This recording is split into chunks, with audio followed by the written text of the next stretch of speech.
উত্তম শিক্ষক কি করে হবে, একজন উত্তম বিচারপতি কি করে হবে, একজন উত্তম সেনাপতি, একজন উত্তম সমাজপতি, একজন উত্তম রাষ্ট্রপতি কি করে হবে, আল্লাহর নবীর জীবনের মধ্যে সেই আদর্শ রয়েছে।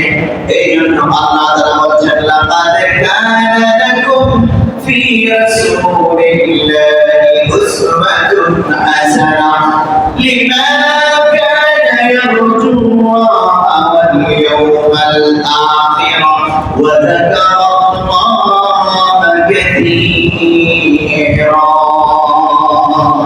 মহান আল্লাহ তাআলা এই আয়াত আমাদেরকে তালিম দিলেন, একটা মেসেজ দিলেন।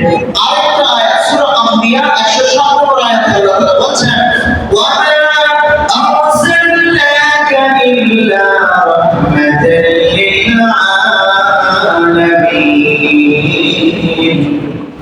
হে নবী, আপনাকে বিশ্ববাসীর জন্য রহমত স্বরূপ পাঠিয়েছি। যদি আল্লাহর নবী রহমত স্বরূপ হয়, বুঝে থাকলে বলুন, আল্লাহর নবী যে সমাজ ব্যবস্থা, পরিবার ব্যবস্থা নিয়ে এসেছেন, সেটা কি আমাদের জন্য গজব হতে পারে? না, ওঠে না। এই 2-3 দিন আগে একজন বুদ্ধিজীবী বাংলাদেশের সুফি সমাজ, নামটা আমি নিচ্ছি না, ওই ব্যক্তি বলে উঠল যে রাষ্ট্র ধর্ম আবার কি? রাষ্ট্রের কখনো ধর্ম থাকতে পারে না। রাষ্ট্র কি নামাজ রোজা রাখে, কোরআন তেলাওয়াত করে, নামাজ কালাম করে? রাষ্ট্র তো নামাজ রোজা এগুলো করার দরকার নেই। রাষ্ট্র আবার করবে, এর দ্বারা বোঝাতে চান সংবিধানে রাষ্ট্র ধর্ম আছে, এটা অহেতুক একটা বিষয়, রাষ্ট্রের কোনো ধর্ম থাকতে পারে না। তাহলে এই জায়গায় আমাদের জন্য আরেকটা জিজ্ঞাসা আসে, রাষ্ট্র ভাষা আমাদের আছে কিনা? আপনারা বলুন তো, রাষ্ট্রের কি কোনো ভাষা থাকতে পারে? রাষ্ট্র কি কথা বলতে পারে? না, বলতে পারে না। রাষ্ট্র তো কথা বলতে পারে না, তাহলে রাষ্ট্রের ভাষা থাকার দরকার কি?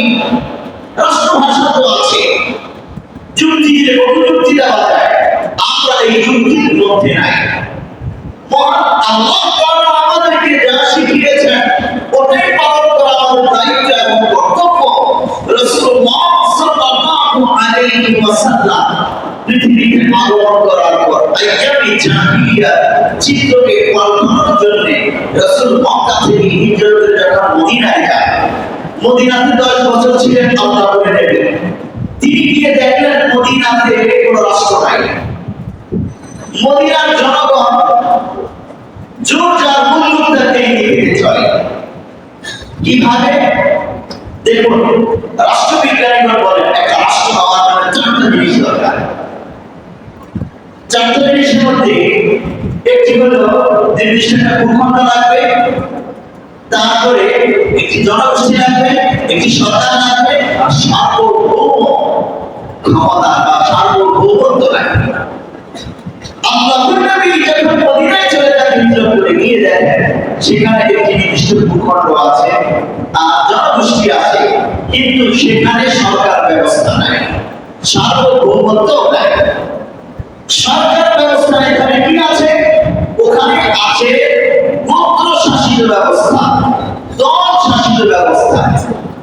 মদিনাতে 3টি জনগোষ্ঠী ছিল। কয়টা জনগোষ্ঠী? 3টা জনগোষ্ঠী। একটা হলো আদিপত্যিক জনগোষ্ঠী, মূর্তি পূজা করত আউস খাজরাজ। আরেকটা হলো বহিরাগত ইহুদি জনগোষ্ঠী।